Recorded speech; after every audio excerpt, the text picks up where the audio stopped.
Neat paper లీకేజీని వ్యతిరేకిస్తూ BJP కార్యాలయాన్ని ముట్టడించారు మహిళా కాంగ్రెస్ నాయకులు కార్యకర్తలు. మహిళా అధ్యక్షులు సునీతారావు ఆధ్వర్యంలో ఇందిరాభవన్లో వారు సమావేశమయ్యారు. అనంతరం ఇందిరాభవన్ నుండి బీజేపీ ఆఫీసు చేరుకుని ఆందోళన చేపట్టారు.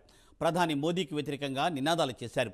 బీజేపీ కార్యాలయం వద్ద పోలీసులు భారీ బందోబస్తు ఏర్పాట్లు చేసి నిరసనకారులను అడ్డుకున్నారు.